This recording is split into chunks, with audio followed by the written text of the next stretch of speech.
Pernah kepikiran nggak gimana rasanya hidup di dalam air?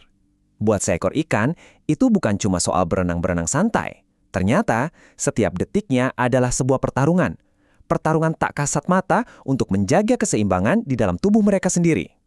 Oke, coba pikirin teka-teki ini deh. Bayangin seekor ikan di lautan luas, air di mana-mana kan? Tapi anehnya, ikan itu justru harus berjuang setiap saat supaya nggak dehidrasi. Loh kok bisa? Dikelilingin air tapi malah bisa kehausan? Jawabannya ada di sini, di pertarungan mendasar antara dalam dan luar. Setiap makhluk hidup itu ibarat sebuah gelembung kehidupan yang rapuh. Di dalamnya, semua harus stabil, sementara di luar, lingkungan terus menekan, entah itu air yang terlalu asin atau justru terlalu tawar. Untungnya, alam itu cerdas banget. Ada solusi biologis yang luar biasa untuk tantangan ini, yang bikin kehidupan bawah air jadi mungkin. Yuk, kita bedah rahasianya. Nah, kenalin pahlawan kita, osmoregulasi. Ini istilah ilmiahnya, tapi gampangnya, ini adalah kemampuan super seekor makhluk hidup buat ngatur kadar air dan garam di tubuhnya.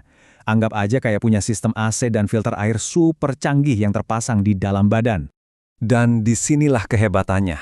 Cara kerjanya beda total tergantung di mana si ikan tinggal. Lihat yang di kiri, ikan air tawar. Tubuhnya itu lebih asin daripada air di sekelilingnya, jadi air terus-terusan masuk. Tugasnya dia adalah memompa air keluar non-stop biar nggak kembung. Nah, sebaliknya, di kanan, ikan air asin justru terus-terusan kehilangan cairan tubuh ke laut. Jadi dia harus minum air laut sebanyak-banyaknya, lalu kerja keras memompa keluar kelebihan garamnya lewat insang. Benar-benar dua dunia yang berbeda. Kemampuan super buat hidup di air tawar atau air asin ini ternyata nggak gratis. Ada harga yang harus dibayar, sebuah tagihan tersembunyi. Intinya begini, semua proses memompa, menyaring, dan menyeimbangkan itu butuh energi. Dan bukan cuma sedikit, tapi banyak banget. Proses osmoregulasi ini ibarat kita nyalain AC di tengah padang pasir. Boros banget energinya. Pertanyaannya, gimana cara ilmuwan mengukur tagihan energi yang nggak kelihatan ini? Wah, ternyata mereka punya beberapa trik yang cerdas banget buat ngintip seberapa capeknya seekor ikan. Jadi, pada dasarnya ada 4 cara utama yang dipakai para peneliti buat menghitung biaya hidup si ikan ini. Masing-masing cara ngasih kita petunjuk yang unik tentang seberapa keras tubuh mereka bekerja. Biar lebih kebayang, kita lihat aja langsung contohnya dari sebuah studi kasus tentang belut kaca atau glass eel. Mereka ini anakan belut yang badannya masih transparan, jadi cocok banget buat penelitian. Cara pertama adalah dengan mengukur konsumsi oksigen. Logikanya gampang banget. Makin keras tubuh bekerja, makin banyak oksigen yang dihirup. Jadi para peneliti ini menaruh si belut kaca di akuarium-akuarium dengan kadar garam yang beda-beda, mulai dari air tawar murni sampai yang cukup asin. Dan inilah datanya. Coba perhatiin deh. Di air tawar murni atau 0 ppt, konsumsi oksigennya tinggi banget, sampai 428. Tapi lihat apa yang terjadi di salinitas 10 ppt. Angkanya langsung anjlok ke 120. Jomplang banget kan? Ini petunjuk besar pertama kita. Kalau datanya kita ubah jadi grafik batang, makin jelas lagi. Tuh lihat, batang di angka 10 ppt itu yang paling pendek. Inilah yang disebut titik nyaman atau salinitas optimal buat si belut. Disinilah mereka paling hemat energi. Oke, sekarang metode kedua. Logikanya sedikit dibalik, tapi tetap masuk akal.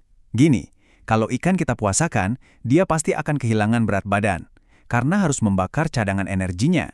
Nah, logikanya, makin sedikit energi yang dia pakai buat osmoregulasi, makin sedikit juga berat badan yang hilang. Dan ini dia datanya. Para ilmuwan memuasakan belut-belut ini di kadar garam yang beda-beda. Coba lihat kolom kehilangan biomasa. Tugas Anda cuma satu, cari angka minus yang paling kecil atau yang paling dekat dengan 0. Ketemu? Dan inilah jawabannya kalau divisualkan. Jelas banget kan? Kehilangan berat badan paling sedikit terjadi di salinitas 8 ppt.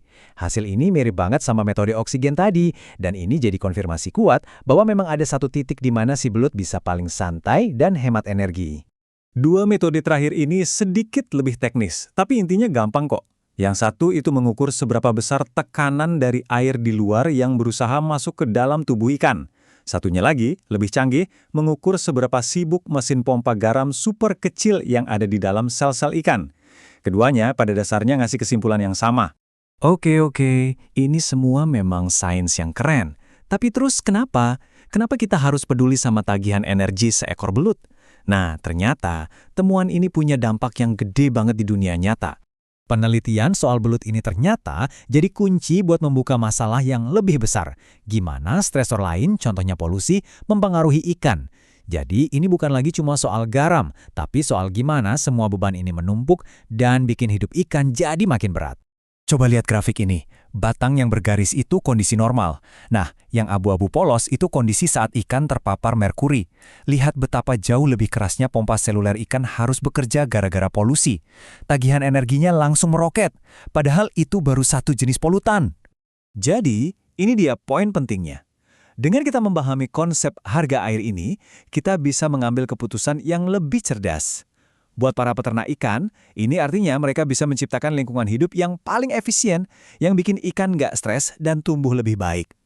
Buat para pelestari alam, ini membantu kita memprediksi gimana populasi ikan liar akan terdampak oleh perubahan iklim dan polusi. Pada akhirnya, ini meninggalkan kita dengan satu pertanyaan besar. Di saat lautan kita terus berubah, suhunya, kadar garamnya, tingkat polusinya, pertarungan internal setiap makhluk hidup di dalamnya jadi makin mahal. Pertanyaannya adalah, siapa yang masih sanggup membayar harga untuk bertahan hidup dan siapa yang akan kalah? Karena pada akhirnya, nasib mereka juga akan menentukan nasib kita.